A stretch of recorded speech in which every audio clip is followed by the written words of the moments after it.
So, Dallas Cowboys will move on Sunday Night Football. The massive Kirk Cousins, he's so good. Adam put him in his fantasy.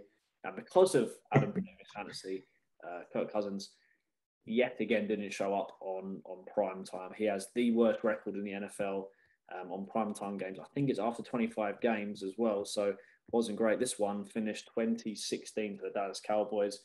Vikings got off to the perfect start. Obviously, Kirk Cousins finding Thielen for the touchdown. Yeah. And then the place that Blue Sheets, they decided to turn the game off, which actually probably saved us because I think there was about 8 or 9 punts that followed, missed field goals, interceptions, punts. So we didn't really miss much. So thank you to Blue Sheets for turning it off.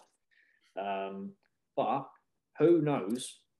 Who knew who Cooper Rush was before the game on Sunday night? I thought, right, because of the sort of fairly similarities, I thought that someone had done a graphic of Cooper Cup in Cowboy uniform. I had to double check it, but no one knew who he was. But what a performance. I think to go to Minnesota and win, it's a huge achievement, and especially where it was a big win that Dallas needed, because we knew Dak Prescott was struggling for bye week, and obviously he was still struggling by the fact that he was unable to play this one. And he was I will defend my choices in the fact that Dak Prescott was originally my starting quarterback with Lamar Jackson being on bye week. But then because of the injury to Dak, I picked someone who I thought was in form, game-winning drives. Let's go Kirk Cousins. Yeah, at home, but it's like Kirk Cousins like, oh, yeah, it's prime time. I can't perform now. Yeah, I think it's really disappointing from the Minnesota Vikings. They've been coming back well, winning a lot of tight games, which is always a good start when you're trying to be a successful team. But Dallas, I think, have proved that they are going to be right in the mix, just from the point of view that with injuries they're having, and even the likes of Zeke Elliott not really doing much, you still got CeeDee Lamb, you still got Amari Cooper.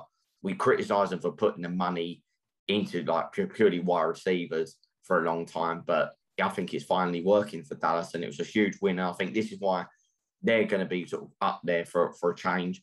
And this is why the Vikings are pretty much a bridesmaid team. They're nearly, because they look like they're going to finally get somewhere. Then we'll lose to a team bigger than us. Yeah, that's what they're a nearly team. They're a team that should be up there, but they're just not. But yeah, Cooper Rush this is the only passing touchdown in NFL history where the passer's first name matches the receiver's last name. Is it Cooper Rush, Murray Cooper? There's a stat for our Bradley Cooper.